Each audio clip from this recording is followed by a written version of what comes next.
howdy. We're Squawking Dead. You're welcome to stay here as long as you need until you've had enough of us. There's an Instagram account you can browse through and look at the pretty pictures. On Sundays, I like to browse the blog for episode recaps and comic spoilers. I've seen my favorites, but I'm reading them alphabetically. Occasionally, when I'm feeling a bit saucy, I like to browse the Twitter and pretend I'm the Candyman, sending love to everyone's post and let them know my intentions are good and I value their company. Oh, I see. I've talked too much again. Well, I suppose when that happens, I must defer to the platypus on my Scrabble board, snooze the singing bass alarm clock on my nightstand, and surrender the cabin I've built with my own two hands to protect my partner, Carol. That was a pretty good impression. I gotta give it to you. You're welcome, ma'am. Much obliged. Gosh, I was truly taken aback by this episode. When I knew that this was a Laura and John Dorie backstory, I was apprehensive. I was like, oh God, I hope that this isn't going to give me... Hope he's not a psycho killer. I hope it wasn't Shades of Misery. That was my biggest concern. I was like, oh gosh, I hope that that's not the kind of depth that he has. But nothing could be further from the truth. I was trying to rack my brain. I was like, have we had any episode in the Walking Dead universe that was a romantic love story episode? I don't think we have. And the closest that we seem to have gotten was that Michonne Rick scene in that sort of county fair that doubled as a FEMA center, basically, with the chili mac. Yeah.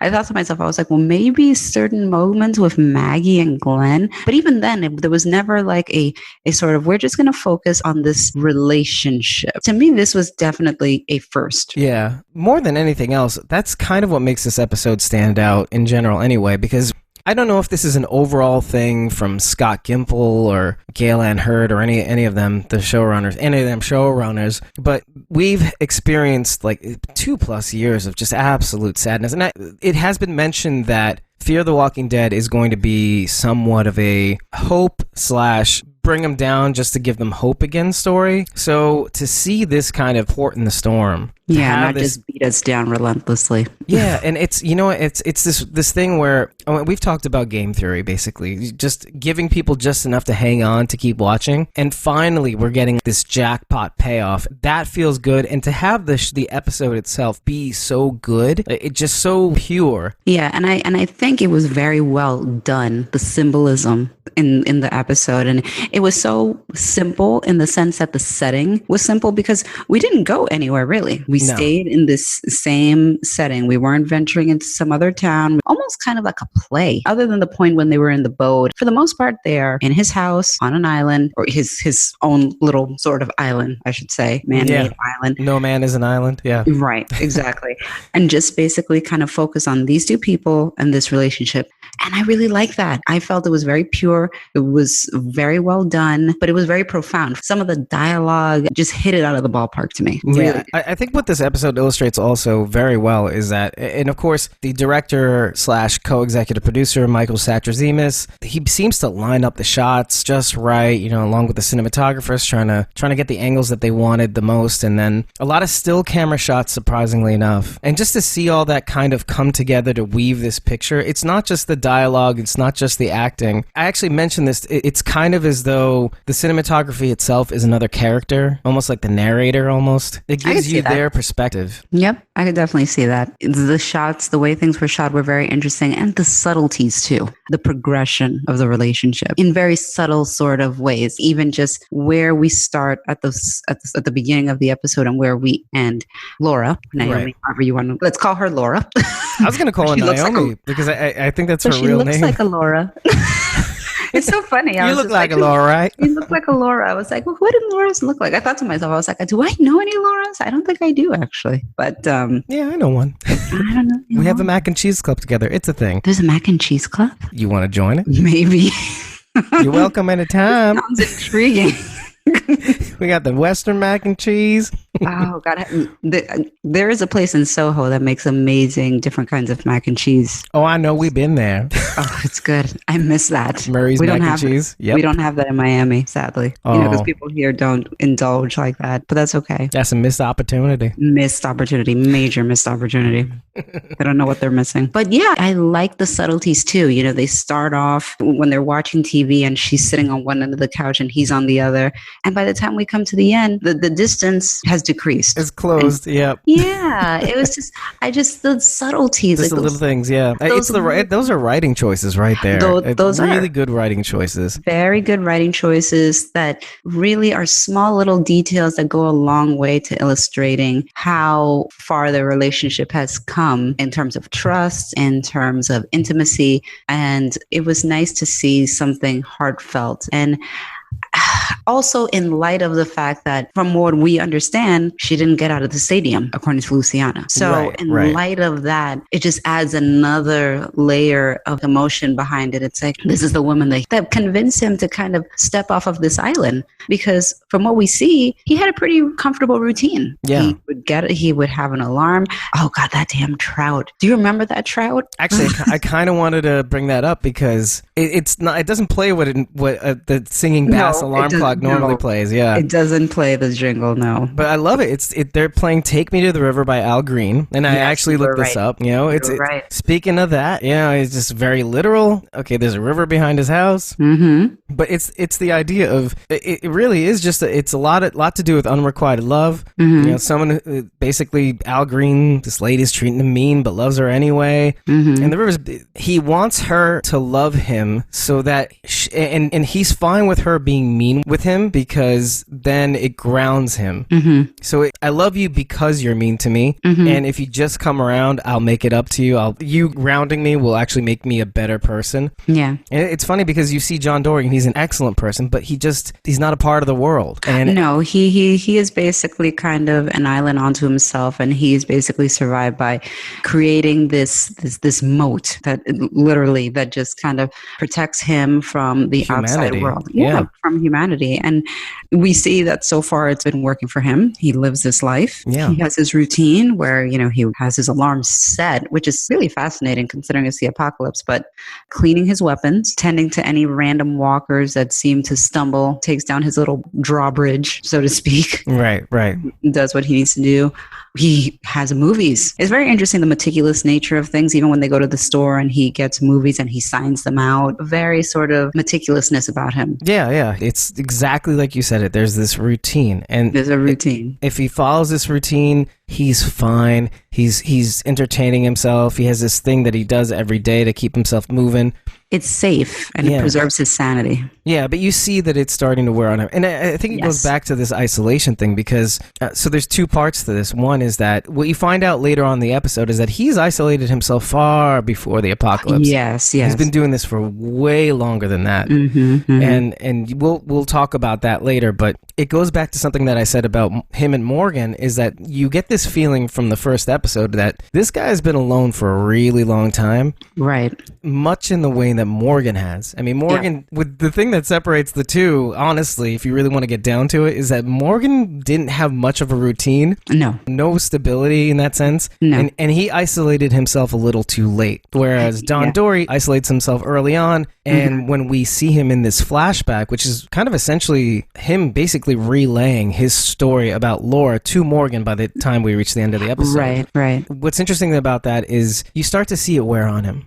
As he's waking up in the morning or not quite waking up because he hasn't slept, that's a very important thing to pick up on. The routine is not enough. You're starting to see. And this is a testament also to the actor, Gary Dillahunt. He definitely conveys the sense of quiet sort of unhappiness, desperation, but begrudgingly kind of going through his life and routine and trying to keep up business as usual. Right. But you can tell that malaise is the word. That's a good one, yeah. The general malaise. But it doesn't really bring him any sort of fulfillment or happiness or contentment. I mean, he, like you said, he's not sleeping. He tells as much to Laura. So yeah, he's surviving, and he's holding on, but just barely. What's kind of interesting about the John Dorie project, what he plans out for his life as a result of his circumstances, and when you compare that and transpose that to the Clark family's proposition, let's say, there's something to be said about what both people are trying to do. Now, obviously, there are two different people that are two different types of circumstances. One is, it's like a grass is greener kind of thing. Right. John Dorie has is what the Clarks really want, essentially, like this self-sustaining environment, like to want for nothing, right? And then the Clarks are struggling to get that, and yet they're finding meaning in the process, right? So I think the John Dorie episode serves to, like, there's this underlying tone that isn't readily available because you're really caught up in the love story and you really can't help yourself. Yeah, you can't. The underlying tone is that it's not enough to be self-sustaining. There's got to be something more, which is something that none of the shows, Fear of the Walking Dead and The Walking Dead, have not really explored. I agree. I think you're right. I don't think that they've ever really fully explored. And this has been a criticism that The Walking Dead has gotten, in the sense that obviously we know we're in the post-apocalyptic world and people die, people pass away, but there's never any sort of semblance of really talking or dealing with any of the emotions or grief related to it. It's sort of like it happens and then everybody just kind of moves on. And yes, okay, you do have to, but there's never really been a focus on the fact that the human element, the human relationship is so underestimated in terms of your just sanity. And it's just something that they just haven't really focused on in this sort of level. Yeah, people are resources, but that's also in a very kind of cold way. Like, it's not about like the emotional element about it or the emotional intimacy about it. That's just sort of like, okay, well, if we want to rebuild this new world, we can't eliminate all people because people are resources and they're required to build a few. It's like, okay, yes, that is true. But this is not just about, okay, I found Laura and I have to take care of her because people are resources and it's not, exactly. There's a slower pace to it. It's not about that. It's, I've been here and I've been lonely and I've just sort of been here and here's this person that's washed up and I'm going to help you because I have no other intentions. I don't have any hidden intentions. It's I out of the goodness of my heart and all sincerity, I'm offering my home and anything that you need, even if you're going to go, I'm still going to help you because I want to. It's almost kind of like the... just for its own right. Just for its own right. That's the thing. Yeah, exactly. Yeah, and I think that's kind of the I'm going to say this, but the kind of privilege that John enjoys, having not had to rough it out there too, though. He's obviously aware this is a post-apocalyptic world and he understands what's out there and what needs to be done in order to protect himself. But he hasn't had to... I mean, kind of like if we go to the Vultures and that episode when they confront Madison and they say, well, you just haven't been tested yet. Right. I don't think he's ever come across a person, a formidable group, an opponent, a foe that is looking to do damage to you. Well, not even, just even like the smallest thing. They're just the worst of people that come out as a result of all this. Right. He hasn't seen the dark side of humanity. Yeah, he hasn't seen the dark side of humanity. And you can tell that he hasn't been tarnished by that yet. And so far, a lot of people are worried about John Dorie turning dark. I'm not as much, and we can talk about that in the next episode, but I think the end result of him not really being exposed to the worst of the humanity is that he's maintained his sense of morality. Right. Now, I don't think he's a dummy. He is a cop. Right. He's seen the worst of humanity even before the apocalypse. Then he had his moment where things went wrong. Right. And it weighs on him. It's something that weighs on him morally and emotionally. Then that was sort of a moment for him where he's had to kind of live with. And that's part of his burden, basically. Yeah, his burden to bear. And that was part of like the isolation that started even before all of this happened. Right. It's like a perfect storm of having this burden, isolating himself, maintaining a routine, knowing in general that he's a good guy anyway. In spite of what we find out his burden is, I think overall he does maintain, and I think he does see himself as a good person that did a horrible thing. And the thing is that I think that we come away with, okay, this is a person who is flawed, who isn't flawed, but right. And recognizes his flaw. But he recognizes his flaw and is dealing with that, with the guilt of that. Right. And even still, like the flaw itself, the flaw that he sees in himself, it still wasn't from a malicious place. Like it still wasn't. It's not even that. It's his flaw is technically taking his guilt and turning it into this handicap almost. Right. That's his real flaw. Right. Like, because we all make mistakes. A lot of it has to do with intentions. He intended to disarm. Before the apocalypse, Robert basically goes into the local store, the one he ends up frequenting a lot in the episode. and he goes, "Hey, I'm a cop. Don't move. If I'm a really good shot. If you do, it could get ugly." And then he shoots the robber in the leg, but as he shoots him, the robber turns and it ends up mortally wounding the thief. And people are basically calling him a hero, but at the end of the day, he doesn't see himself that way. And the more people congratulate him and want to give him more attention, the more he wants to pull away from society because he just doesn't feel it. He doesn't feel the adulation. So it's this burden that he puts on himself. He just puts this thing on, and before he has a chance to reconcile with it and be okay with it, apocalypse happens, everybody goes away, so he really doesn't have a chance to get any of that closure. He's in his head the whole time, in isolation. So what do you do? But going back to my earlier point was that I think this is a perfect storm where because he hasn't been exposed, he maintains this sort of humanity, being an overall good guy. I think it ends up being this really big net benefit to everybody involved in the present. So I think having him the way he is kind of man out of time almost. Having not experienced any of the follies of humanity going down the drain.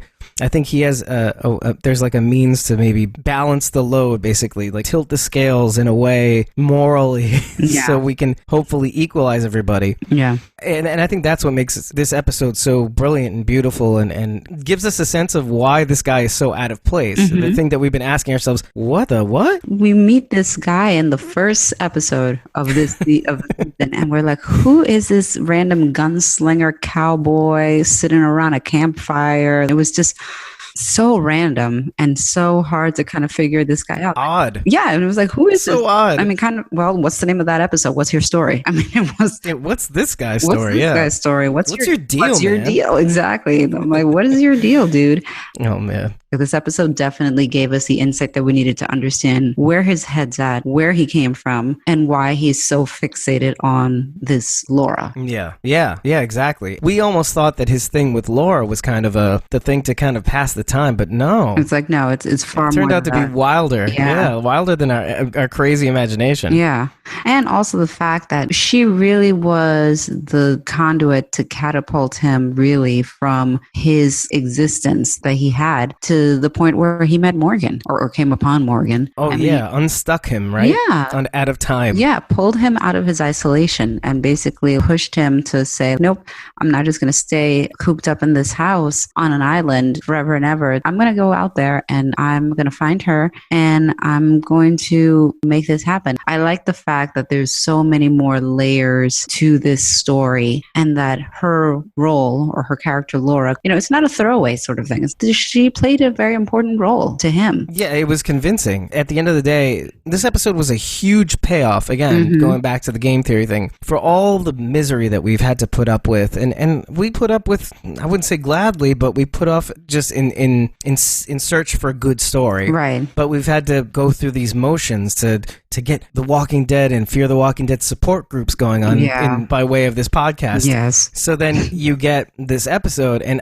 I'll tell you, to the point where I was having quite a bad week last week. So I remember you telling me that it totally lifted your spirits. Like rewatching it. And what was good about that is that I was doing it for notes, so I get to pause every now and again. I get to write things down. I get to really, really sink my teeth again in this episode. And then what I realized was there are moments where I'm on the verge of tears because it's just so good. It's not even like a bad cry. No, it was so good and it was so heartwarming and it just made me love these characters even more. Oh yeah, it invested me even more, and which is something to be said because anybody can say this because these particular characters are not our regular Fear cast. These are brand new characters that none of us had come across until this season. And I'm invested. I'm in. I care. I want to see. And Vanity Fair is in, by the way, too, which is interesting because you wouldn't think Vanity Fair would have any sort of commentary on a sort of zombie apocalypse type of show. Yeah, that is a very good point. They're both such good actors too. Jenna Elfman is amazing in her role, and like I said, Garrett Dillahunt too. They really just knock it out of the park, and they really convey the sentiments, and it just hits all the right notes. And I get it, and I'm invested, and I'm in. Yeah, I think it's very interesting when you get these. Well, Jenna Elfman more than Garrett Dillahunt, because Garrett Dillahunt's done some serious acting. It's kind of a 50% comedic acting, 50% dramatic acting or sci-fi acting, whatever. But Jenna Elfman, for the most part, I think she's been exactly. She's been in like these sitcom-y kind of comedic roles, Quirky. and just to see her get this kind of Depth. dramatic acting kind of chop. Yeah, I think it's a really good entry point for her to earn those kinds of stripes. I'm sure she's done other things before. No, I know, but she's been sort of typecast in the past as sort of like this quirky blonde. When she smiles, there's just a cuteness about her, which is great. But she has been typecast for so long and pigeonholed as this type. So I'm really glad that she's getting this opportunity to really flex her acting chops in a way that she hasn't had the opportunity to with other roles. Right. It's been such a boon for her, and she's paid it in kind. She's really done a great job. And you know what? I'll be the first to admit, I'm not a crazy fan of Jenna Elfman. No, I mean, I liked her as... But now I am. I liked her as a person. Like, I was never a huge Dharma and Greg watcher. I knew the show and I knew of her, but I was never a diehard watcher of the show. So I really wasn't super familiar with all the roles that she played or anything like that. But that's how I knew of her, basically. But this is 180 from that. And I like when I see that. I like when I see actors take on roles that are such a big departure from what you know them for. I respect that. Oh, yeah. And as always, it's always interesting to see mostly comedic actors go into dramatic acting and try to do something special. And people have gone into this before. Some people say that sometimes comics or comedic actors will do things that are way more interesting that stand out more than the usual dramatic acting. The imperfection in the performance in a way. Sometimes when you look at a comedic actor versus a dramatic actor is you see the actor and the actor is really the character. When you see a comedic actor, there's these imperfections that make you kind of flip back and forth. They make you see them as the person, and then, oh, they are the character. No, they're the actor. And then you remember that funny bit that they did in that other show, and then you come back, and that little bit of imperfection kind of makes you pay attention more, I think, instead of be like lost in the story. Right. So do you know what I mean? There's like a special sauce is the way I'm going to put it from here on in, but it's that special sauce of not being quite 100% this convincing dramatic actor. It pulls you into the performance even more. It does. It pulls you in more. Because then they sound like real people. Exactly. To me, it's more convincing because it's an interpretation from a quote-unquote real person rather than, let's say, a dramatic actor. When done right, I'm not saying that everybody can do it effectively, but when done right, it's very convincing. Yeah. And relatable as well. Yeah, and that's the key takeaway is that they just feel more like authentic people. Yeah. Yeah. And I think that's the thing. Like comedians, I think they're more observational. I think they have this wide dramatic. There's a lot of people that say that comedians have so much, and there's been different conversation about this, that comedic actors or comedians in general have so much depth and even just a well of darkness, which is part of where but it's part of how they approach things. It's like they have potentially this well of darkness, and the comedic aspect is what they use to kind of counteract all of that. But it's there. That depth is there, and not all comedians. Some of them have had some major issues. Yeah. Well, that's why I was laughing a little bit. I was like, oh, you mean the egotistic narcissism that many of them have? Not all, but many. No, most. Just saying. Yeah, and chronic depression, all those things. Depression, drug use, Yeah, there you go. Just list the foray of afflictions of, again, disorders. Not all, but some. But most. Just saying. I'm not even going to say some. Most. I know. God. But, we're all flawed, right? We're all flawed. We're all flawed. Don't kill me. Laura, John Dorie, we're all flawed. It's okay. Oh, no, we're not. No, none of us are John Dorie. No. None of us are John Dorie. He's so kind and so sincere. Oh, my gosh. Pure as the driven snow. My God. I have to imagine that because, obviously now, they're so in part of this Walking Dead universe that they're going to cons and Talking Dead and all of that. I have to imagine that women are losing their minds for him now. They have to. I'm just saying they have to. I'm wondering, actually, because they must. I've been seeing it. So here's the thing. The thing that I've been seeing is that people say I love John Dorie, but I think he's too nice because I have not seen. Okay, when you compare the reactions to Norman and Jeffrey Dean Morgan, I don't see those reactions for Garrett. And not to say that, look, secretly, I'm in love with him. Whatever. Yeah. I'll let you all know. True. I haven't investigated as much, but he's also a fairly new character too. That's true. Norman Reedus and Jeffrey Dean Morgan, not too long, like a couple of seasons, 2.5 seasons or so. Yeah. Obviously, Norman Reedus has been on since the beginning, so he's got practically 10 years of this under his belt. so he's endeared by many. The Darylettes. Yeah, oh yeah, they're ride or die for him. Topper every comment, man. Comment God, list. those chicks are crazy. But and just as a side note, I saw an advertisement about one of the recent cons that I think is coming up, and I think Mel from the Vultures is going to be at one of these, and I think that he commented and kind of referred to Jeffrey Dean Morgan and was saying, "Hey, are you going to be there? Because I need you to hold my hand through this," because he's never been at a convention setting and as a villain, and he's so apprehensive about what to expect in terms of fan reaction. Oh my God. Because I mean, from a fan reaction standpoint, and that's why I mentioned the whole thing about Gary Dillahunt, it's like people get in it. Yeah. I'm invested, but I mean, not the way some. Yeah, I still have my sense of reality. I have my sense of reality. Exactly. I think that's why I go on Instagram, because I do want to get a sense of reality. I need to see these people in a normal setting. Yeah, no, for sure. Because I mean, some people kind of, don't. No, they're way in. All the comments about certain people, oh, they better be okay. They better be okay. I'm like, better be okay. I'm like, okay. Where's Madison?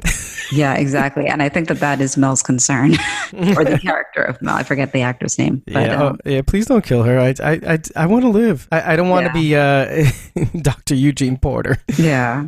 It's so interesting. Hey, listen, it's a testament to how good of an acting job some of these guys do. But true. It's gotta keep the reality in check. Yeah. To his credit, and this is something that I'll bring up, and I really can't bring up anymore because of the next episode, but we have not seen a single vulture take out a weapon, anything of that kind. No. So we really don't know what they are capable of. Right. We don't see them going dark at all. No. At all. It's just this ominous threat that's just there. Yeah. This vague threat, very vague, to the extent of, this is what it comes down to. We're going to wait till you starve, and then once you're dead, we're going to probably put you in a box with numbers on it because you're a walker now. Mm-hmm. And then just pick up the scraps. Exactly. And then just pick everything clean so that we can walk out and do what we need to do. Keep moving. Yeah. And that's it. And then no threats of violence. No, just a lot of advice. So in a sense, you could say, oh, well, he's kind of nice. He's providing guidance. Exactly. So that's one way to interpret it. Sure. We've been conditioned in such a way, even with this guy's backstory. I mean, this guy's backstory makes you think in a way, well, what makes this guy any different from any other protagonist? All this guy is doing is what he's used to. The way he's encountering opposition is just by saying, hey, look, we got you surrounded. You can go in and out all you want. We're going to make it to your spots faster than you. And when you're left with no choice, it's going to be the end for you. Unless you want to join us, more than happy. Yeah. So and then they just either they grow their ranks or they grow their supplies. That's it. That's it. I'm still going to maintain, even though we've seen the next episode, I'm still going to maintain that the vultures are still kind of, I don't see them as a bad guy. There's no reason for me to think that they're bad guys yet. In spite of what they do, which it's kind of a lot different than the Saviors. It's different than Rick's crew. Like these guys are fighters. They're scrappy. Oh, yeah. These guys. So vultures, it's kind of like, it's a different approach. The path of least resistance whatsoever. Yeah, absolutely. So what reason do I have to kind of hate them more than I hate any of the other groups? So it's kind of silly. Yeah, it's true. But I kind of want to go back to the flawed character bit, because it does bring us back to the beginning of the episode, in that the first shot is done so well. It tells you everything you need to know about, hey, wait, hold on, there's a walker on your porch and you're going out to hit him with the axe. You were just cleaning your guns. Why don't you just use your guns? Right. And it's this still shot. You see him put down the gun on the banister. And in that same shot, the camera does not move. He's walking around. You see the blurry. I'd like that. I did notice that. I thought it was very effective. There was a lot of really artistic shots in this. Oh, yeah. And that was definitely one of them, for sure. Yeah. And yet the blurry figure, him taking out the walker, done. And so you see right away something is up, because he wasn't holding back before, in the present, but now he's holding back. There's something wrong here. And then you find out about the robbery, etc. And that really kind of ties it all together. This whole idea of this flawed character. Right. It's just quite interesting to see this play out. And then the fact that he held back back from even saying the story because he just feels I don't think he was quite ready to tell her in the boat, Naomi, because he was getting close. And it's funny because you were saying it before, is that essentially overall Naomi basically brings him out and brings him out into the world, whether he likes it or not. Right. And in one way, of course, by loving her, but in another way, she ends up forcing his hand.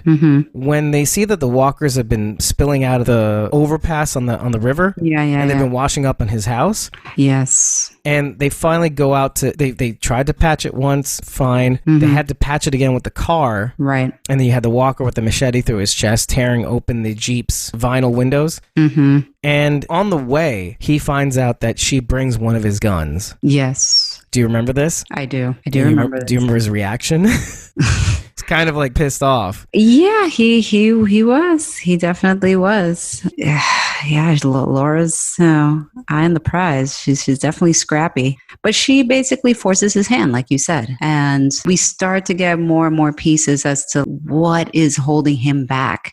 And you keep seeing him constantly just holding back from just going there. So that moment when he does go there, the nighttime scene where basically you've got this overflow of walkers and you have this moment where she falls in the trench essentially of the moat, and he has to react. By the way, I love that scene. That was some sharp shooting in terms of stylistic shooting with the guns. It was the shots too, the way they lined up the shots. The way they lined up, it was, yeah. It's almost like a Western. Okay, it was paint the scene a little bit better. He's forced to get the guns, right? He's forced to get the guns, yeah. Because Laura is overrun by walkers. They're basically all on top of her. I know that was. And he doesn't do it for him. Yeah, I was skeptical too. I was like, I was just people like, have been bit for less. For less, exactly. I was like, obviously we know she gets out of this situation, but I was like, how in the world this? Yeah, but, exactly. Suspension of belief. All right. But I think that's the thing. That's what makes him bust out the guns. That's what makes it so cool, because they're like,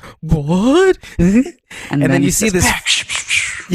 And the shot, it's face forward, this tight shot of his face and just the two guns. It's like an old country Western. It is. It's like, and I appreciate that. I love the style of that. I loved it. Oh my God. It was so cool. There's a little kid that kind of jumped out of our chest at that moment. Yeah, because it was so cool. Here was the gunslinger that we basically kept getting teases of, and we saw little points in previous episodes where he kind of can twirl the gun. Oh yeah, in the beginning, right? Yeah, like we've seen little pieces, little like kind of hints of that, but this is the first time we ever really kind of saw him in action. Oh, in heavy action, right? Yeah, exactly. Yeah, and see, that's the thing. When he was in the Jeep and faced with that machete walker, and she had brought the gun against his will, against his wishes. I'm sorry. Yeah, he did everything possible to not use it. Yeah, and he didn't for himself. But when it came to Naomi, he made the sacrifice, doing something that he was not comfortable with. He would not go that way to save himself, but he would go that way to save her. Right. Even if it's something that he is trying to put behind him and that he does not want to do because of his new sort of moral code that he doesn't want to succumb to. He doesn't want to revisit that place where he was before. Right. But for her, he'll go there. Yeah. When we go to the present in the initial, like when we're in the first episode, he even explains to Al and to Morgan that he doesn't kill. He tries not to kill. He tries not to. Yeah. So you see that he's maintained that still. Yeah. We still see that from the beginning of the season. He is trying to find this woman, and he doesn't want to kill. He knows how to, obviously, but that's not what he's trying to do. Yeah, exactly. And even like in general, he just tries to avoid having to do that. He wants to avoid those situations as much as he can. Yeah. He maintains this even after this encounter. So I just think it's very interesting to see that he's maintained like a balance now at this point, where he's not afraid to use them at this point, but when he absolutely needs to, but he will try to holster them as much as possible. Yeah. I almost want to go to the next episode, but I have to hold back. I know. Everything I think was so beautifully done. And even the point where Laura washes onto his shore, he hears this noise, he comes out and hears this. She's not a mermaid, but it kind of made me feel that way. It's like I was just thinking that too. Oh my God. Like this is some sort of mythology thing. Yeah. Like the right? Odyssey or something. He washes up on the Yeah. shore. Exactly. That's what I mean. Like the whole episode and these kind of little details just had that sort of feel. And so he comes out and here's this serene creature that washed up on his shore and I was he's thinking more like a siren, but yeah. yeah, like a siren. Yeah, exactly. Same idea. Yeah. Brings her in. Helen of Troy. But yeah, go Helen ahead. of Sorry. Troy sees that she's got a nasty wound. Yeah. Oof. Yeah. And yeah, that was oof. It's not a bite. No, yeah, he did assure her it's not a bite. So that's something. That's about as good a news. I think he said that's about as good a news as you can get in this world. I was Yeah, like, exactly. The biggest silver lining in this situation, sure. yeah, exactly. But no, and we see the same sort of Laura that we've seen. Very defensive. Obviously, she's been through some stuff, clearly. Well, yeah, even when he fishes her out and dumps her on the bed, the first thing she says in this delirious, she says, we have to go back. Yeah. Where does she have to get back to? Yeah. Right? And we're getting hints of now, what is this squirrely character? Why does she say where she's from? Yeah. Sort of thing. Yeah. So we definitely get little pieces, but she's very guarded, but she wants to just kind of be on her way. Yeah. And we do see kind of why later on in the episode, because she blurts it out in a certain scene. Yeah. She makes it very clear throughout the episode, much to John's dismay later on as they're getting to know each other, because this wound is taking a very, very long time to heal. It's not as if it's taken days.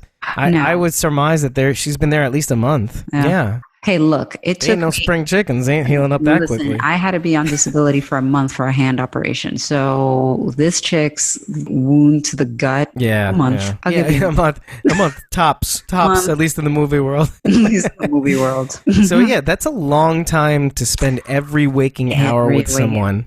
You'll get to know somebody real quick. Yeah, especially a doting John Dorie, taking care of your every concern, at least in the first few days. God, the stitching up. Ooh, I was like, man. oh God, jeez. And you could see him flinching too. Yeah, oh yeah, for sure. He was like, oof. But she was tough, and I think that's why he surmised later on that she was a nurse, because I mean she gave very clear instructions on what needed to be done. Yeah, and she would have done it herself, but the angle. I couldn't. God, I mean, maybe I could. Have you ever gotten stitches? You've gotten stitches. I finally got stitches, but this was like microsurgery, so it was like 2 on each microsurgical incision. Oh, so it was like 2 stitches, really, per 4 hole. Yeah. Okay. So all right, minimal.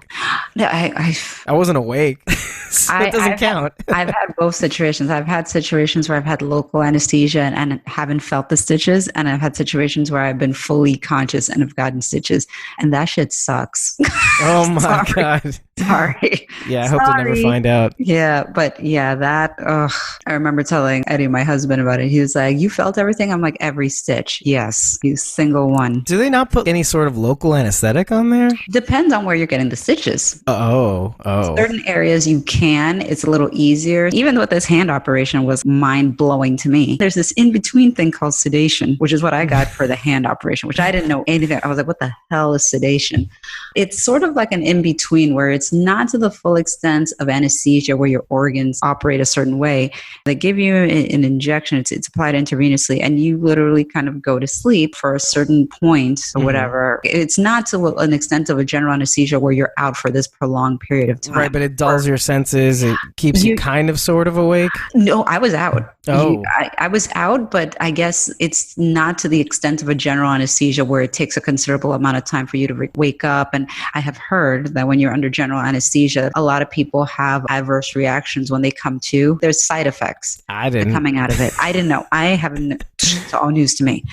But for me, I just basically woke up and I was. You high-fived the doctor with your bad hand. Oh my God. Oh my God. I can't believe that we did a podcast while I was on morphine at the hospital. That was awesome. That was awesome. It was like at the time I was just kind of like, oh my God. It's like, what have I done? What are we doing? Is this the right move? But you know what? I'm realizing in retrospect. Marquee episode. I'm realizing in retrospect that, she didn't have the ability to say no. No. So I'm like, God. No, I was just like, sure, I don't have to share a room. I have my own hospital room here, and I'm in a bed. Like, there's nothing that I can do. Literally. I'm the king of the castle, baby. I'm the king of the castle. What am I going to do? Like, I lay here and watch TV for like a week. So I would rather do something with my time. Oh, so good. So funny. It's so much better. I'll say one thing. The episode ages very very well. It ages very well. Can't even tell everybody what episode that was, but you'll see it in the episode details. Basically, it'll say something like Dave is caffeinated, Carol is sedated, or something like that. Let's do this. That is so wrong, but so true. Yeah. It was exactly the state I was in. Yeah, it's like I had to make up for whatever was going on. But so funny. Sorry. Yeah. At the end of the day, it becomes very funny. Listen, landmark episode. Landmark. Watershed moment. Oh man, I have so many notes on this episode. This is ridiculous. There's a lot to dissect here. You wouldn't think, though. You really wouldn't. It's because it's subtle. The episode doesn't beat you over the head with things, but it's little details that come up that happen that you notice, and they go a long way to kind of making the end effective, the overall arch effective, and the little things that happen in between are the ones that kind of push the story along. It pushes the narrative. Oh yeah, you remember when she ransacked his cabin? Yes. She was looking for the keys. And that was pretty crazy. He wakes up and she ransacks everything. And especially considering he's so meticulous. Whoa. She went through the cabinets. She went through everything. She was at the car. And the funny thing is that he kind of accepted it at that point. He was like, if you're going to go, the keys are right there. You can go. You can stay until you get better. But if you have to go, okay. Oh, but yeah, it doesn't work out well. Oh my God. You know what I just realized? The way he treats Naomi is the same way Madison treats anybody she comes into contact with. She does the same thing with Naomi, sure, but she does the same thing with Charlie too. Yeah, and anybody else true. that they, that is true. Wow. Because of the way you put it just now, I'm realizing, wow, okay, so there is this kind of generous nature that it's not only just him, it's Madison as well. She's like, that is true. Hey, I don't want to invade your space. I want you to want to be here, and I want you, I don't want you to feel attacked, feel like you have to be here, feel threatened. That's so interesting. I didn't even think about it until just now. I didn't think about it either, but that's a very good point.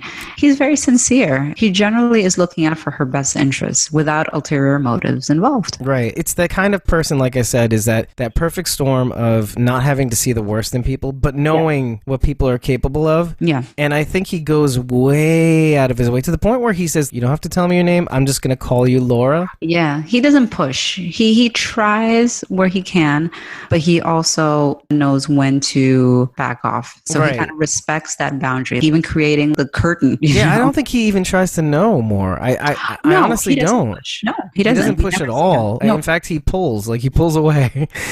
And he creates the barrier that she wants. You can have this bed. Look, I made you a little curtain here so you can have your privacy. I'm going to be over here. You don't have to tell me your name. You look like Laura, so I'm going to call you Laura. Do you think before he really started falling in love with her, do you think that maybe he did this not only just because he's a genuinely sincere guy, but maybe also to get back to his routine of being away from people and society and the world? I mean, I think that there's a protective nature there too. He has to protect himself emotionally. So I agree. I think that there is an element of that where, yes, he wants to get to know her, but he's also still on guard, protecting himself, not physically, but emotionally, and not getting emotionally invested. Especially because she's leaving, right? Right, because he seems to be very clear about the fact that she's leaving. He's kind of accepted this. She's only here until she gets better, and then she'll be on her way. So he tries to create this sort of boundary or boundaries. And with time, she's kind of the one that starts to inch towards him. Yeah, that's true. But I think his boundaries sort of wear away too. I think there's a part of him that can't help himself. Try to, while she's here, let her in a way. Yeah. And I think that's his first mistake, because you see that one scene, basically she's almost healed up and not that she's about to leave, but after all this time, she does mention that, I should be ready to go soon. And it's that last day where they're pulling the Jeep up and that whole scene that we described earlier, and where they're about to leave.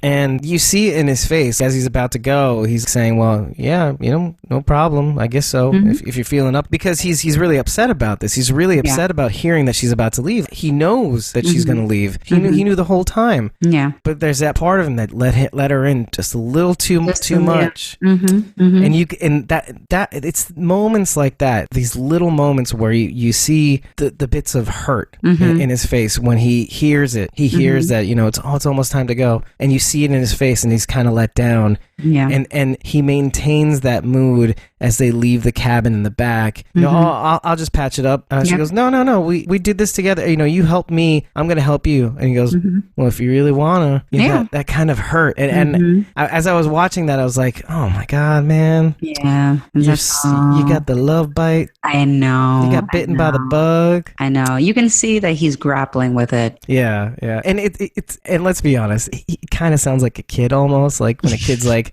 well, if we really feel like it, I guess. Yeah. I know. Maybe. I know. But I like it because it's cute. It is. It's endearing. It's endearing. I mean, like, it's very endearing because as much as she has tried to have a wall up, he has as well. These are both two people who are trying to be very on guard and protect themselves. Obviously, in her case, because she's been through some serious stuff. And in his case, not to trivialize what he's gone through, but in his case, it's more of a defense mechanism to protect his emotional, protect his heart. Yeah, protect his heart. His poor heart. But what do you think about the moment where she blurts out on the couch about she lost her child? Yeah. Because you know what? And that's the thing. That moment is very interesting because, as you know, in the beginning of the episode, he has a hard time sleeping. And even when she's over, he still has a hard time sleeping. Yeah. They fire up the candies and the popcorn, and she finally kind of eases into a movie. You cut to the next scene, and he's fallen asleep on the couch, which means that she's brought him some peace. Yeah, exactly. Or like some sort of, I don't know, fulfillment or some like kind of life is somehow resumed for him. Right. Some sort of contentment that he can fall asleep. Because, I mean, listen, I've said this before. I don't know how anybody sleeps on this goddamn show, universe, anything. Like when we had Walking Dead and we had the episode with when Tobin turned and people were turning or whatever, I was like, how are you all sleeping? I don't know how anybody is sleeping soundly. Walkers are freaking rolling down the stairs and you guys are just Walkers are rolling down the stairs. And you have the audacity to be sleeping, not even have like at least 5 of you on guard. I wonder about that because I think Rick in the past, surviving the wilderness, they would sleep in shifts, right? Yeah. Yeah, exactly. Sleep in shifts. I heard one person that tried to excuse this behavior and basically said at this point in the apocalypse, his last mistake. I showed him. Continue. How did you school this noob? No, I didn't say anything. I just was reading how, a lot of people had the same criticism about that particular episode. And one person tried to basically come up with a theory and say that the reason, and this is their attempt, say that the reason that people were able to sleep so soundly is that at this point of the apocalypse, people's ears are so fucked up from all the gunfire that and their hearing is just not that great. And then the internet made him a pariah. Oh my god! And I was like, okay. It's just they've been rattled. They don't get rattled by loud noises anymore. By loud noises, I was like, it's Daryl or it's Dwight or something. Yeah. Ignore it. I was like, wow. Well, So like half of you is kind of like, yeah, but the other half of you is kind of like, what? Yeah, one half of me is like, what are you talking about? The other half is like, well, realistically speaking, I mean, people lose hearing over like freaking lawnmowers. Never mind. Yeah, I mean, we lose our hearing from concerts. Being stupid. Mind. Yeah, never mind assault rifles. So. Oh my god.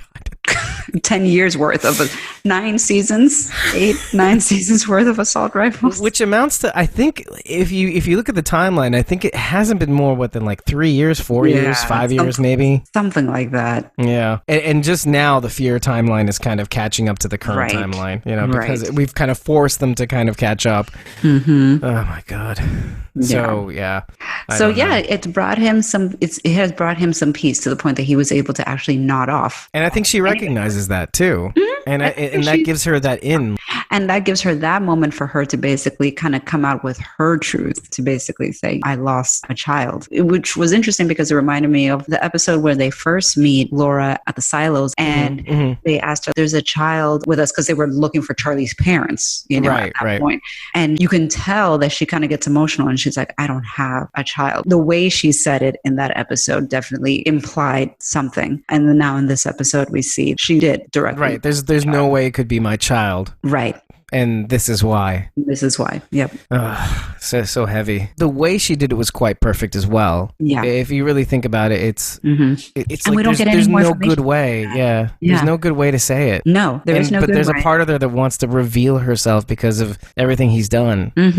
Or even still, I think maybe it's the fact that she's leaving, and maybe the fact that her feelings are growing as well. That at least she wants to kind of give him something. Yeah. I mean, it also can be a bit of a relief. Like, I mean, he has relief and feeling this peace that he can nod off, and she's in a safe place. Yeah, exactly. She finally kind of internally comes to the conclusion that, yes, I am in a safe place. So I can say my truth and it's okay. Right. She feels that she can, and she does. And it doesn't matter whether he hears her or not. She feels safe that she can go there. You know, it does a lot. Yeah, it's funny because we've already seen the next episode. I feel like as this season or mid-season ends in a couple of episodes, there may be value in watching these episodes backwards, because the next episode really gives you the sense of how significant the episode prior is, because you find out a little bit more about her, and after you do, and you think about the episode prior, oh wow, to have that safe space to feel in some sense not redeemed or but more there's a safety that somebody could make her feel special again after her dumping on herself for so long, from what must have been for so long, suffering for so long. Yeah.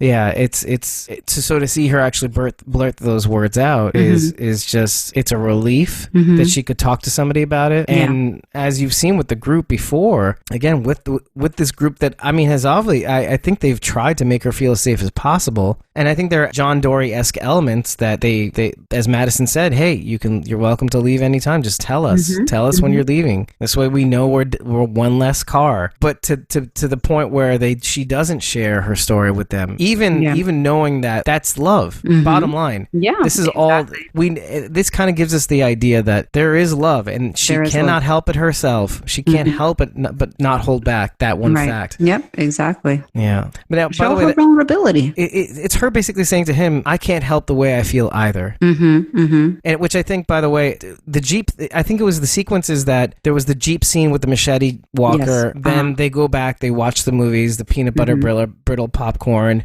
He falls asleep. She tells him the thing, and then the walkers come out, right? Yeah. The walker horde basically that spilled over the Jeep, I think. Yep, exactly. As a result, it was. Yeah, as a result of what happened with the Jeep, pass and all that. Well, that's interesting. So that happened. She couldn't help herself in spite of that scene not having happened yet, and then he really saves her life. And then he really legitimately saves her. Yeah. Right. I mean, he saved her life before by stitching her up and all that stuff, and making her feel safe and washing her up and all that. But yeah, this is above and beyond. Yeah. And I think he needed that. He needed to be the hero again, to be an actual hero. Yeah. Save somebody he loves. Exactly. Yeah. And you know how it is, right? When you're getting the compliments and when you're being told from the one you love that you're a hero and that you did the right thing, there is some people say, oh, it doesn't count because you're biased, but I think you tend to trust the people that you love. They're not gonna, of course, the people that you really love, like your spouse. Yeah. I mean, not your family, fuck them, but your spouse. I'm not talking about them. Your spouse will give it to you straight, in spite of the fact that sometimes they can be boobs or whatever like that. They'll give it to you straight, and they'll be honest with you if they're really worth their salt. I think he does take that to heart. He's still going to try not to try to shoot anybody. But I think it reaffirms the fact that I don't think he thinks he's a bad guy. I just think that he is this burden that needs to lift. Yeah. Just needs to be lifted. They played Scrabble too. Yeah.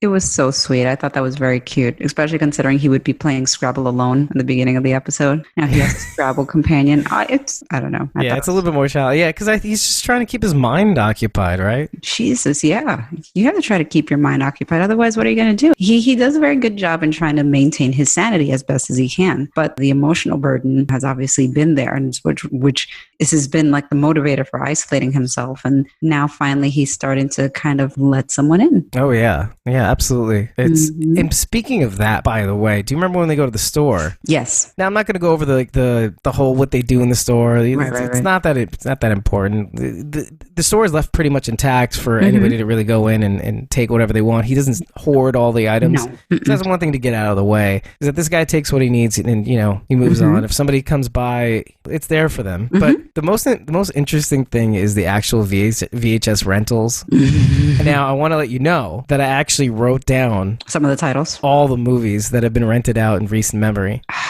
Every Tuesday, by the way, from McNeil's Bait and Beer VHS. Okay, I'm going to go through the list now. Okay. Now, there's the list of the movies and then the review. He actually gives a review in the sign-out sheet. Oh, my God. Yeah, he writes his name. So it's from the top. There's Labyrinth, and he writes Unsettling. That's accurate.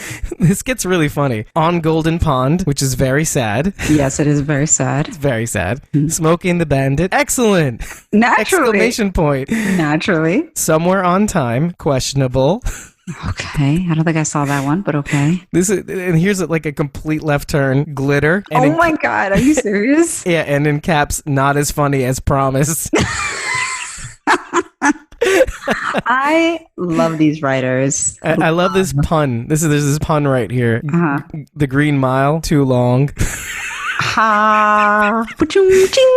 Watership down. Wish it was longer. Oh my God. So yeah, we got too long. Wish it was longer. Friday the 13th, too violent. Just too violent. Yeah. Road to Bali, good time. Oh my God. Now, here's what's interesting. Meet John Doe, and that's the current rental. So he has no review yet. So it's signed out, not signed in. Now, I looked up Meet John Doe as a movie. Yeah. And it's about a new journalist that picks up this hobo that used to be somebody, and he talks about ending his life, and it's just like this manifesto, basically. And the weird thing about that is that it's a story about somebody that pulls another human being out from their routine. This life that they've gotten used to. Something had happened to them, and they went to this. He's a hobo, so he went into this indigent life, let's say. Okay. And they pull him out of that again, and as a result, things change for that person, and they also change for the journalist as well. So it's a very interesting story. When it comes to that, it shakes up everybody involved in the story. So I found that kind of interesting. So meet John Dorie. By the way, speaking of names and John Doe and movie references, I did think it was cute when he introduced himself. He said his name is John Dorie, and she's like, John Dorie, your name's John Dorie? And he's like, yeah, like the fish. Yeah. I was like, hey, Dorie. And you like fishing. Oh, yeah. He goes, yeah. Sorry. And she goes, okay. Okay. All right. Yeah. All right. You got to throw it in there, right? I got to throw it in there. So like Finding Dory, like Finding Nemo. That should have been rented out. But you fish for those fish. All right. Yay. Yeah, they do go fishing. Oh, she learns how to fish? Yeah. He really takes her under his wing. Well, they kind of help each other. Like if you think about the stitching instance, now he has that. And even, by the end, they're working as a team. When these walkers overrun their place and he calls out to her, she comes and they start hauling ass, both of them. Yeah. By the end, they definitely have a camaraderie and a level of trust that they're going to back each other up. Yeah. And they get used to each other. And it's great. Like you said, the Scrabble. They get into the routine together, but it's different. She's doing things willingly and not begrudgingly anymore. Oh, yeah. Before she they kind of slide into that routine. And you know what? That's the thing. It really does kind of go back to what we were talking about, is that it's not enough to grow these crops and be self-sustaining and survive and all. Yeah, it's not enough. No, it's not enough. I think it's about people. It's about people. It's really more about the people. Like you can struggle and it makes you think about life in general. How you connect with people, what you do in life. And what does it mean to be alive? Yeah. Being alive is not just breathing in and out and going through the motions and eating and drinking and pooping. And pooping, yes. Like, yes, in a very literal sense, you are alive, but he was pretty much emotionally just a robot going through the motions, but just kind of lifeless. Yeah. And having that human connection is what wakes him up. Yeah. And brings him back to life again. Yeah, absolutely. It pulls him out of his routine. It shakes him into life. And I want to save this for the end because it happens at the end. Yeah, actually, I think we are there. Yeah, we're kind of approaching that point. When she sits on that couch and she sits close to him, I thought that was so sweet. And he's so uncomfortable. like, he's like, just leave me be. I was like, oh. Oh yeah, Exactly. Yeah.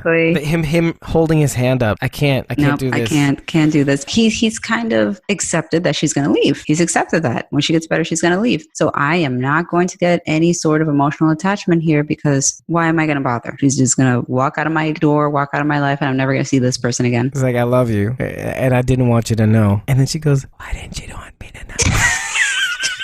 That's great. And he goes, because you're going to leave, and I don't want you to.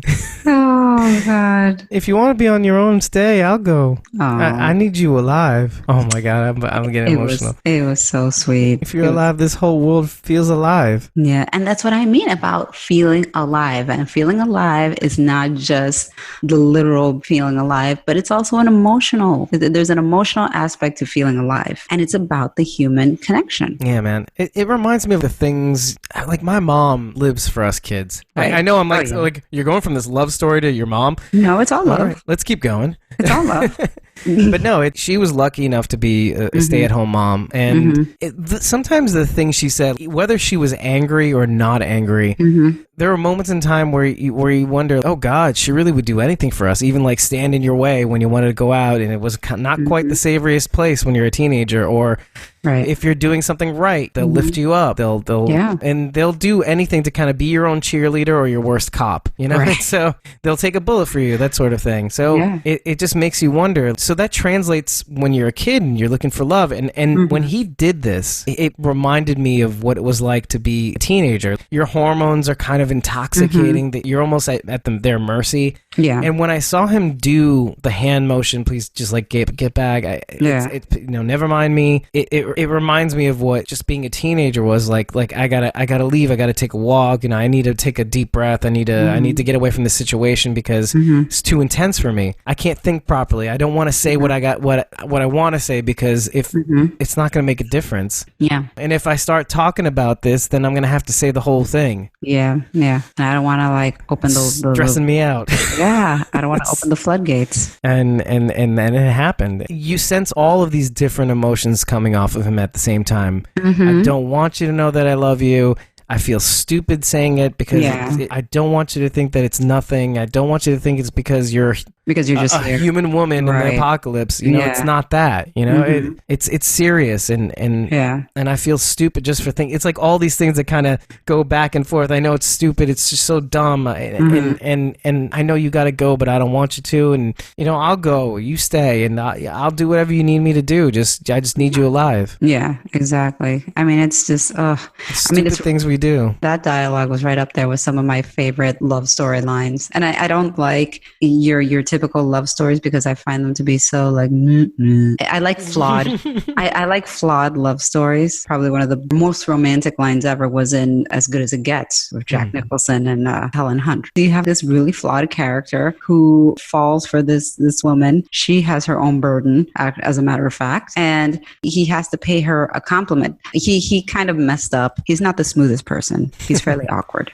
And so he... Identify. He's already kind of put his foot in his mouth, basically. He's not the most smooth character. He's not the most he's socially inept. He's a little socially awkward. And so to make it up to her, she basically tells him, like, you better pay me a compliment right now to make up for your stupidity. Right. And he was like, okay, I've got a great compliment for you. And she tells him, she's like, I'm afraid this is going to be really bad.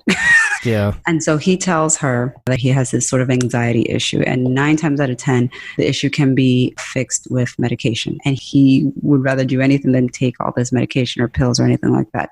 Now, he said there was a moment where he kind of met up with her and she went on a tirade being like, we're never going to be together. Don't get your hopes up, or something along those lines. And he said the day after he had that confrontation, I started taking those pills. And she was like, okay. She's like, I don't understand how that is a compliment to me. And he takes a deep breath and he looks at her and he says, you make me want to be a better man. And that's the compliment. And that's the moment that everybody basically fell out of their chairs. This complete boob. It was like, Says the right thing at the right time. But it's so simple from a flawed character that's like, hey, you just make me want to be a better person for you, for the sake of you. Right. Not for me, because if it were up to me, I don't care. Which is kind of similar, actually. Oh, yeah. It's this confrontation. He's struggling. He wants to do what's best for everybody. It's almost as if he's kind of hogtied himself from being able to feel anything. And in spite of himself, he's having himself, he can't not do it. He can't not tell her how he feels. No.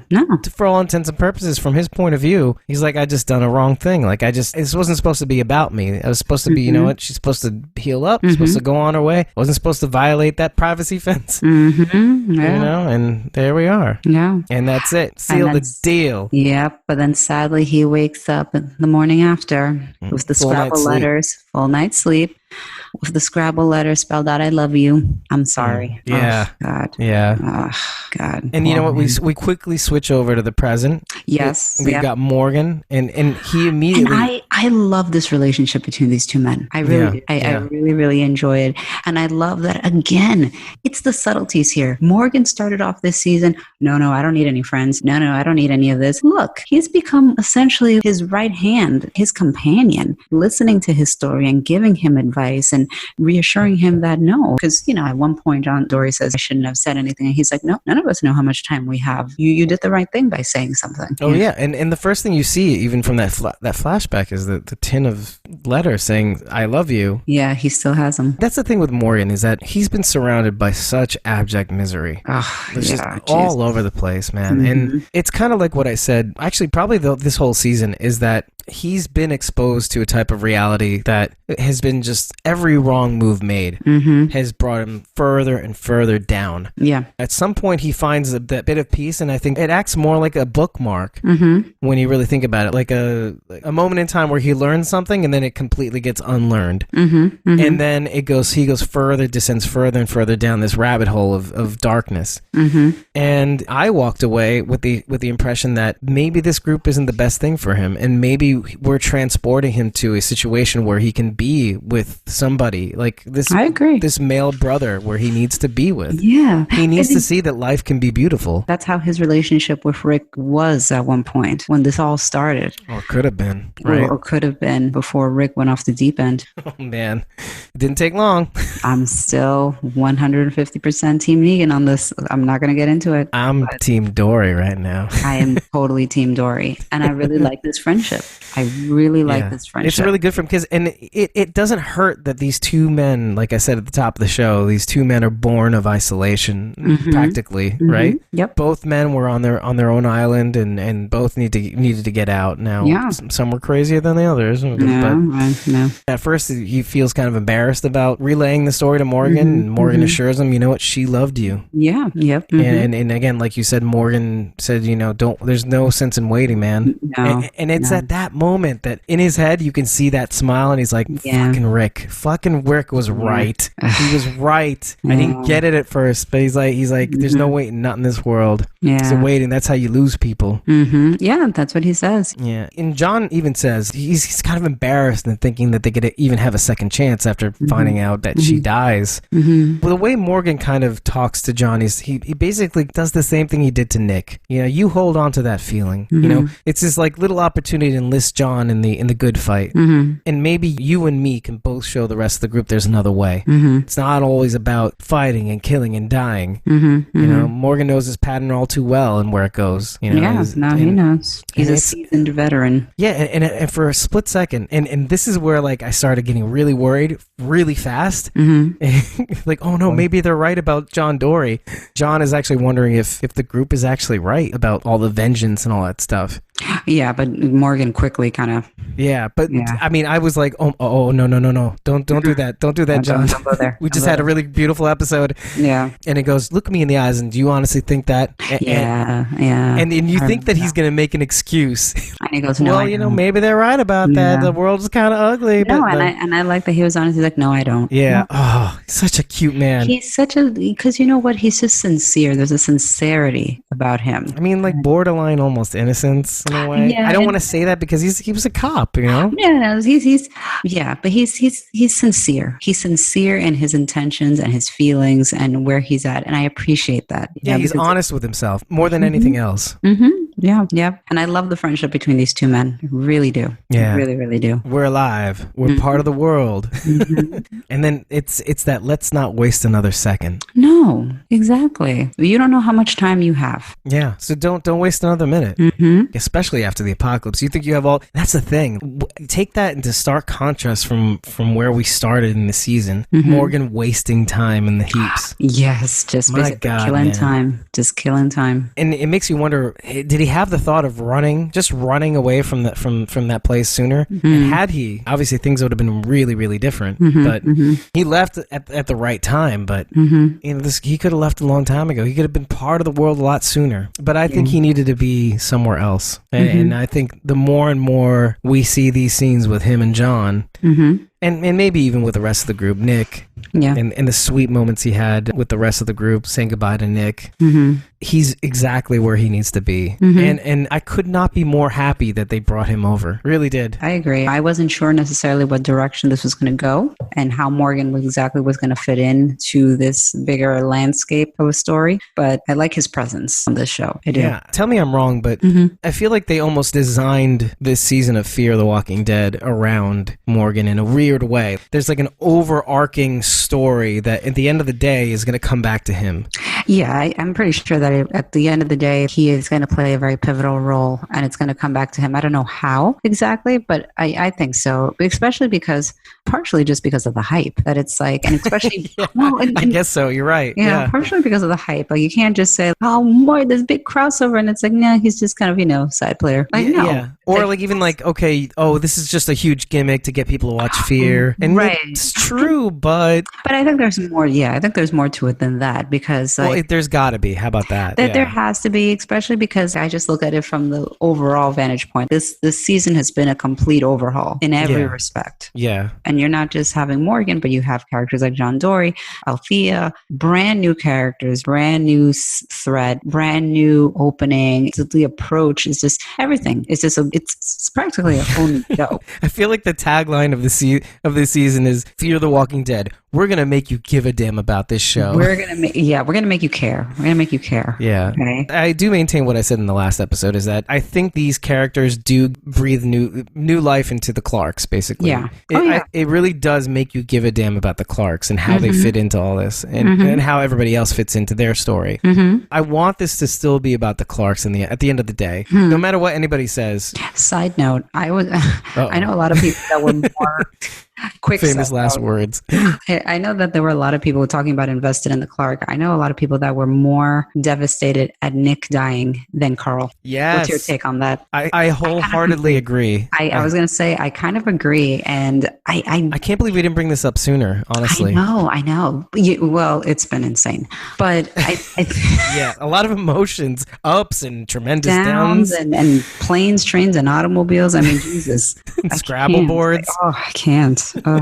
But it's a very valid point. Even if I think about me as somebody who, again, I was not a diehard Fear watcher, but personally, in my opinion, I think a lot of it or part of it had to do with the approach to how they handled the death of Nick versus the death of Carl. And my feeling for that is that I think that the way Nick passed away just was so jarring and shocking that even me, as somebody who was not, let's say, as emotionally invested in his character as somebody like you or anybody who's been there from like season 1, episode 1, I was sort of like, oh, whoa. Well, you were just getting to know him, right? Yeah, I found it was very shocking. Like it was very shocking. It was beautifully done.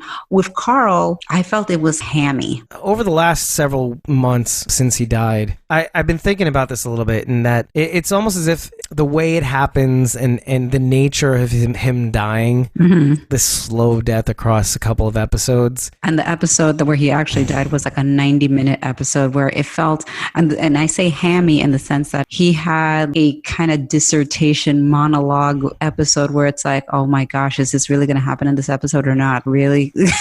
Like it literally got to the point that I was just like, oh, maybe he's not going to die because Jesus, like he's still talking, isn't he? Yeah, and you know what it is? It's kind of like, I don't think they could have anticipated the kind of skepticism over him dying. Honestly, I think there was a bit of it, and it should have gone away right before the mid-season break. But I think it carried on into the back half, basically. Yeah. If you would have just accepted that he was dying, that maybe you would feel a little bit okay about these monologue-y kind of scenes. But then there's the nature of how Nick dies versus how Carl dies. Nick dies in action, or in motion, Exactly. And Carl is basically incapacitated for that episode 9, and it just feels very senseless. Which I mean, I guess that's it just drags out, and he doesn't get to die in a blaze of glory. No, and you know what I mean? Like, I know it's kind of a cliche. Cliche, but also kind of like a simplified way of kind of saying that. But it it's is kind of true-ish. It is true. I don't feel that the way they handled the Carl death was necessarily the most compelling I feel like we've already said goodbye, basically. Yeah. It's the thing, it just hasn't happened, and it just wasn't handled in the way that I think was the most effective way to do it, whereas Nick's death was very shocking, Yeah, I mean, we got to grieve really quickly. Yes. It hit you really hard, and almost stayed with you for a while. It was haunting. Yeah. Well, with Carl, I think it was more of a ramp down. You were feeling it over the course of these episodes, and even afterwards, several episodes afterwards. So there was a cool down period. And I think that's the thing. It's kind of like you were saying before. In this world, there's really no chance for real mourning. Yeah. No. And after mourning for so long on our own, us as watchers, we've been mourning for the past 2+ seasons. Yeah, Glenn. So it's enough. So when you get these jarring episodes like Nick, and then having everybody around them, almost all the Clarks, where's Madison? And then rallying around Nick's death, and then you get this really good, finally, like a payoff episode, like the one we're reviewing now with Laura and John. We need some good high moments. We need an occasional uplifting episode to remind us, okay, it's not just about grinding us into the pavement. Episode after episode. Yeah, that was season 7. So it's almost as if, and so it's almost as if it's like an insult almost to have Carl's death drag out so long. It's kind of like, guys, come on. You've desensitized us to a point where we were ready to say goodbye in episode 8 and maybe the beginning of episode 9. It's kind of like, come on, let's do this already. Yeah. Let's not drag this out any longer than we have to. We're sad, but now you're kind of making us not sad. Yeah, no, exactly. Let us grieve. Yeah. I mean, and this is why the Glenn death was what it was, because as much as many of us saw it coming, we didn't because of the whole Abraham fake out. So then when Glenn was killed, it was so shocking. Why? It's something that we touched on during covering Nick's death.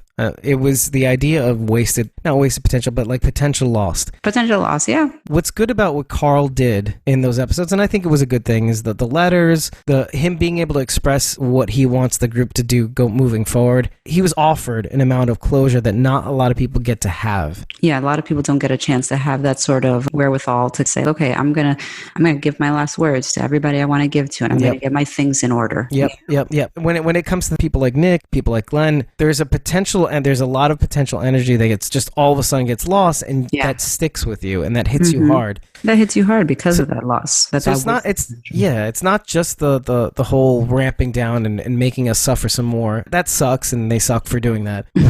Let's be generous and say, okay, Carl was offered that ability to have closure. So there is that. It does take the stink off of it. It does make it hit a little less hard because Carl basically set up the new world that they were going to walk into. Now, Rick just had to open the door to that new world, but... Stop being crazy. Yeah, stop being crazy, Dad. Yeah, listen to your son. Okay, Carl.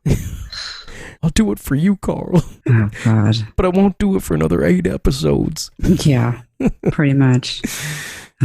So, goddamn Rick. Sorry. Goddamn silly, wet, hairy, curly Rick. I don't want to get too spoilery, so I haven't really delved too much into trolling what's going on. But I've decided to lift the veil of silence on possible spoilers, even comic spoilers on the show, because I think there's a missed opportunity in first of all, not only in having your expertise and your thoughts on spoilers, but also I think there's an opportunity to see my reaction well to these spoilers. No, that's what makes this little union just so magical. Yeah. I'm coming at it from a place of having this particular background. You've been soiled by the comic books. I'm sorry. By the comic book. But you're coming at it with a very clear and fresh, open mind. Like a John Dorie. Exactly. One can only hope. I mean, but I like to always say I'm not like these fanboys that are like, no, it's got to be exactly how it is in the Thank comic. goodness. No, it doesn't work that way. We wouldn't be here. No. This is boring. I don't like talking to you. Yeah. Like, oh my God. Why are you arguing with me? The comic is right. God, I can't even stand that. So it's just so ridiculous to me. I have heard these people with these arguments, and they're like, well, the source material is perfect as it is. Why would you need to like make any kind of changes? I'm like, because you have to adapt it to a new medium. It doesn't work the same way. Exactly. You know where it's most infuriating? Yeah. It's when you see it, first of all, on the actors' Instagrams, it's kind of like, I don't have much control over this character, man. So I don't know why you're getting upset with me. No, I mean... You killed Nick. Like, for like weeks. Yeah. I'm like, why'd you kill Nick? Michael Satrazemis. No, I mean, like, that poor little girl better not show her face at any of these Comic-Cons. My God, poor Neesonson. What's her name? Charlie? Charlie's the character.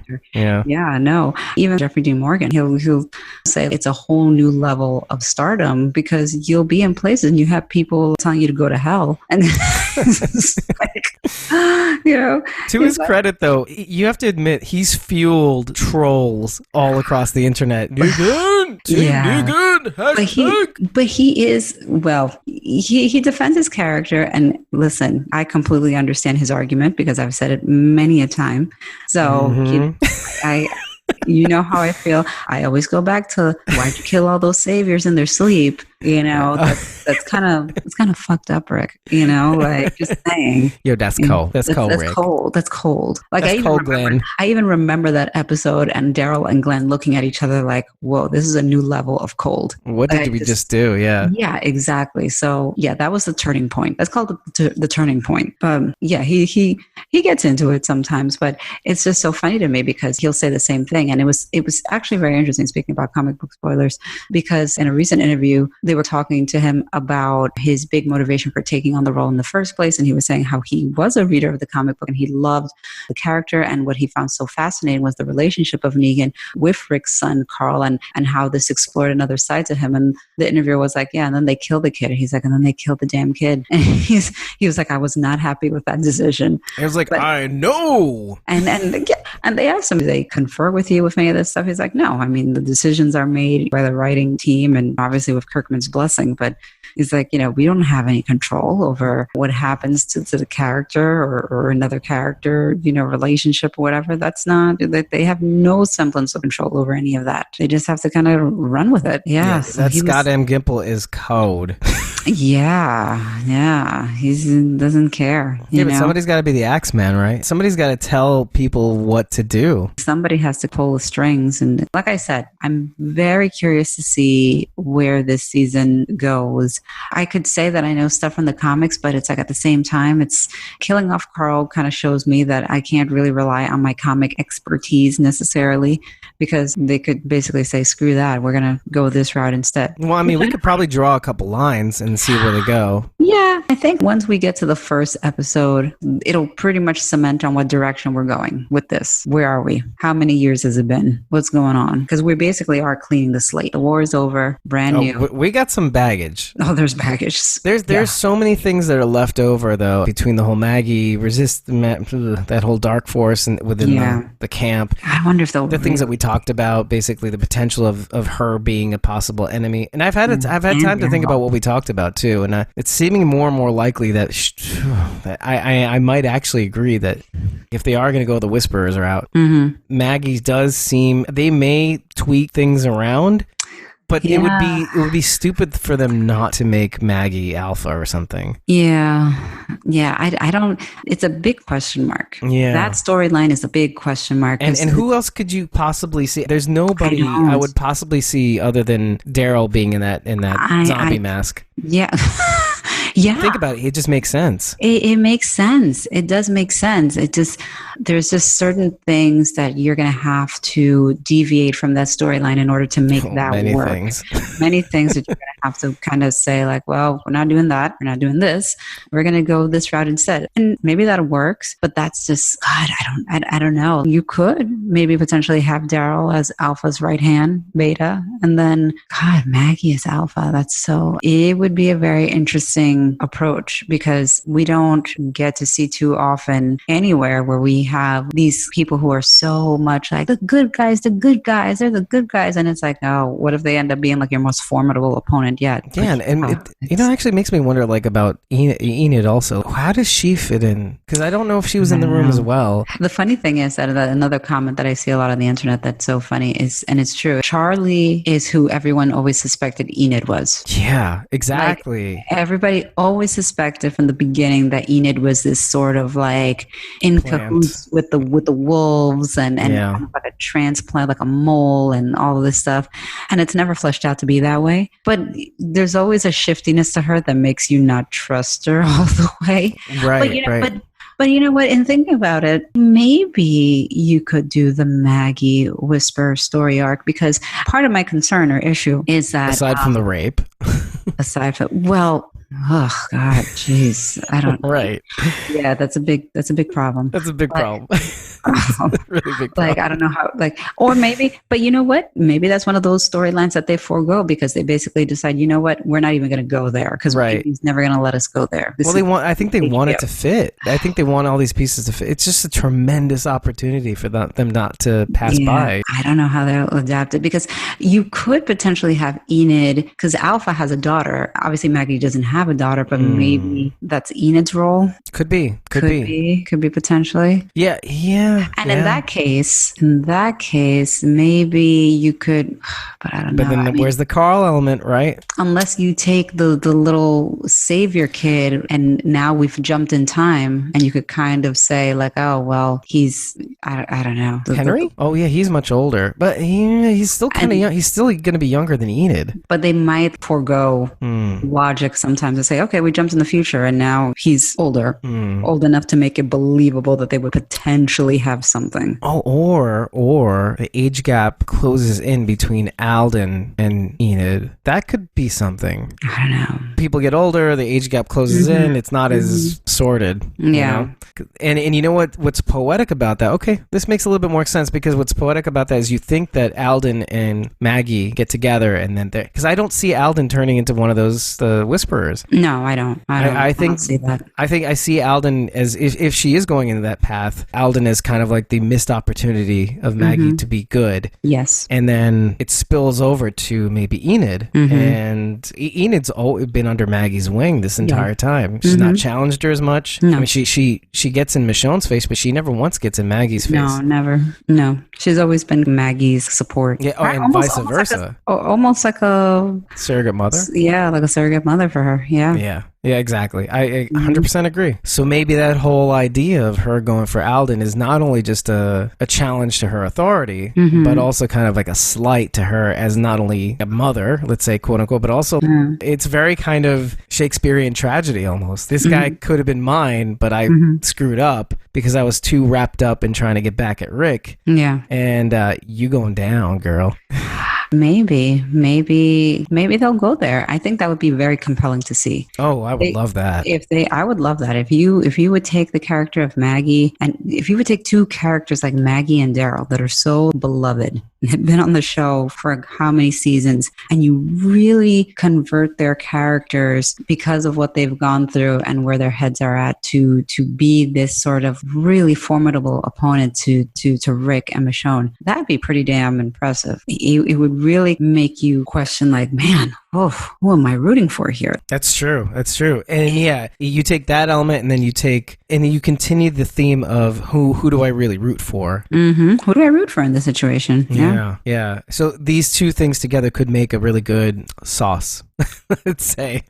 Yeah. Yeah, a good ragu. Mm-hmm. Yeah, I'd be very Yeah, interested Walking to see Dead that. writers, listen up. Yeah, I'm more interested in the former rather than the latter, but the former being the enemy from within. Yeah. And however they decide to spin that, that's fine by me. However, yeah. I think it's more compelling than just bringing in a new character. Well, that, or a new approach to kind of protagonist, antagonist. Mm-hmm. But to maybe add if you do add that element of who do I root for, you have to be really careful with that, because Right. I think after a certain point, people like 140 characters or less, or 280 now. Mm-hmm. You know, people do like limitations, and I think that was Yes. a problem with maybe the last season. With the war, there was no end in sight. Yeah, well, and you also didn't know who the real enemy was, too, at the end of the day. Yeah. I mean, it wasn't abundantly clear. It wasn't elegant either. It was sloppy. It was sloppy. Yeah. The benefit of being in a podcast is we do pay attention to these details, so you don't have to. Yeah, we have to. Yeah. But I think that's kind of the problem. These things should be apparent, and they're not without breaking things down. No. And that was my feeling on it. I feel that the war dragged on far too long. I understand that they were trying to make it very impactful and resonate and really put out there how important this story arc was, but it didn't need to be dragged out for as long as it did. I just felt, or if... Like Carl's death. Yeah. Or if you were going to drag it out, it wasn't done effectively enough to keep me riveted. It was sort of like, okay, alrighty, yawn. Literally. It was just sort of like, okay. I feel like I'm going to keep that in, because I think we're done at this point. It proves a point. It's like the period at the end of the sentence. Yeah, it's the ellipses. It's the ... at the end. It's like, excuse me, snooze. That is how I felt. So Z. I hope that they really think it through, how they approach this. I think they are. And you know what? I think it's set in stone right now. They're filming now. Yeah, they're filming. So whatever it is, they've already figured it out. Yeah. Makes me curious to see it. I wonder, because I kind of try to infer based on people's Instagram accounts. I'm like, wait a second, you don't seem to be there. So then does that mean that you're not really a focal part? Like, what's going on? You know? Where's Ross Marquand? Yeah, I have not seen him. Seen a lot of Tara. Oh, you did? I've seen Father Gabriel a lot. Father Gabriel, Tara, Jadis, King Ezekiel. I've seen a lot of them on set, it seems. Or Rick, obviously, of course. Michonne, of course. Yeah. And no Negan, though. Have not seen Negan. Yeah. But at the same time, if we were to go with the comic, he's in the jail cell. Isolation. Yeah. So obviously that's a different kind of filming. Not a lot of outdoor settings. No. Let's put it that way. Exactly. I bet you he lives on that set right now. It's very method. No, he said that it was funny because in that same interview, he was saying how Andrew Lincoln is one of those British method actors and he gets very into it or whatever. And he's like, on Jeffrey Dean Morgan's part, he's like, I'm not formally trained. Sometimes he gets really into it in terms of Andrew Lincoln. And there's the fight scene that they had at the house when they were burning down Alexandria, basically. Yeah. And they have their physical altercation. He said that typically when you film this stuff, you can give 50%, and for camera, it works. Right. When the lights go on and the filming starts, he says that Andrew Lincoln gives 150%. And he got so into it that he accidentally punched him in the nose and he gave him like a hairline fracture or something. Oh my God. Yeah. He's like, it's okay. I mean, he's like, he's a really nice guy. How could you be mad at this face? Yeah, he's a really nice guy. He was like, no, he was really apologetic. He gave me like a gift certificate for like a facial and massage and stuff. He's like, I don't really do that stuff, but it was a nice gesture. A facial massage? Yeah, sure. Yeah, oh my God, he must have been mortified. Yeah. Meanwhile, Jeffrey Dean Morgan's a scrapper, probably. He's a super scrapper. Honestly, oh my gosh, if you listen to interviews with him, I don't know if you know this, he grew up in Seattle and he was in that whole grunge scene. He knew all those guys back before it became what it was in terms of grunge. He was really close friends with a lot of those guys from Alice in Chains, and he was talking about how obviously a lot of them are dead now. You know? Yeah, but he was saying he was friends with a lot of those guys and knew them before everything really blew up. Yeah, but he's scrappy. He was saying a story about how he was in Washington State and he did start off at college before dropping out like a lot of these actors do. And he was on his way from a basketball game to his dorm, and he got approached by a group of guys, one of them with a knife that basically jumped him or tried to rob him. And they asked him if he got knifed, and he said no, he definitely got beat up, but he was able to wrestle the knife away from one of the guys and put it through his forearm, and that scared him enough to run off. And I was like, damn, Jeffrey Dean Morgan. Like, holy crap. And he's like, yeah, then I left college and never went back. Yeah, college is a dangerous place. Never go there. No, dangerous. I tried twice. I ran away. Oh my God. Both times. Oh God. But you know what's really funny? Those were the days. Those were the days when we were watching Winamp and downloading stuff off of Napster. Downloading MOV files, Apple movies. Oh yeah. Yeah. Good times. I wish I could be like Meryl Streep and Double Worst Product. That's all. Mm-hmm. That's all. That's all. That's all. Yeah. God, I love that movie. Need to watch that this week. I like that movie too. That movie's amazing. Yeah. And other side note, quick side note, that movie is my first job experience to a Oh, really? T. Oh my God. Yeah. Or maybe second job experience. Obviously, I'm an architect by trade, which is crazy, but Wink. I know, nuts. Call me. But I always thought you either work for an architecture firm or you work for a GC. So I ended up working for a GC, making crap money, and I did it for a year just to get experience. And then I figured, okay, I want to go the corporate route because that's where the big bucks are. I didn't even know that fashion retailers had a department that even handled construction and design and build out of their stores. That was news to me. So when the opportunity came along, I applied, I got in, and I was very much like Anne Hathaway's character where I didn't know jack about high fashion. I was 23 years old. Like I didn't know this designer from this designer. I didn't have any of these fancy clothes. I was fortunate that one of the creative directors there, who was also very similar to Nigel, showed me the ropes, took me to the stores, exposed me to different designers, gave me all the free stuff that he didn't want, took me to a salon, got my hair cut, molded me into this is how you need to represent our industry and department. And it was really eye-opening. So every time I watch that movie, it always takes me back. Now I'm wondering, I have a proposition, bringing it back to the podcast. Now, it's actually good that you actually went to these tangents because now what I think you need to do, you need to learn set design. I would love to do that. That's actually a very good point. I've thought about that. And with your architectural experience, what you can do is get an in on either of the shows, or maybe both. Dude, and I'm not even that far from Georgia. Yeah, so hop to it. You know what? To it. And then we come back and do this podcast. You can tell me, oh my God, Andrew Lincoln smells like Old Spice times 100 because he smells like old Britain. No, okay, listen, it's like magic and sweat. Look, I'll be sleeping outside Jeffrey D. Morgan's trailer. Okay, you mean his prison cell? Because that's where he's going to be. No, he's living there, and you know it. I know. He's like that's like, I'm going to try this method thing out for a little. Yeah, he's like, I'm going to try and see how much validity there is to it. But you know what? You make an excellent point. I do. What the hell are you doing with your life? I ask myself that every day. Every morning when I get up and I'm in traffic, I ask myself that every single day. You know, if this podcast did one thing, it was in that was to help you choose your career path. You're welcome. I even get asked that at work. They're like, so you're so good at this. And I'm like, again, why am I here? You're like, everybody's, and you're like, duh, wake up the next day to go to work. And they're like telling you, hello. Make your way on the show. Duh, I got to call this client. Like, what are you doing? It's like, wait, let me get into my Excel. Oh, it's Monday again. You got to print out those reports. Yeah. I can't. I don't wake up until 2. Why are you even trying to talk to me? Oh, jeez. And then that lasts for an hour, and then clock out time is at 8. On that note, I need to mentally prepare myself for tomorrow. So. Yeah. So with that, everybody. Oh God.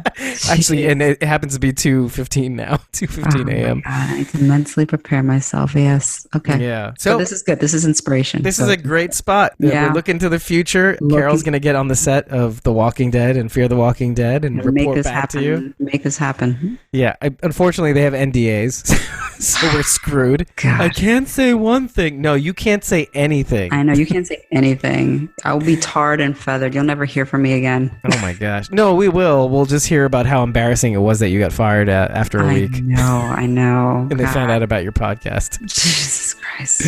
And with that, everybody, until next week, where we've got a lot to talk about. Yes. See you next time. Adios.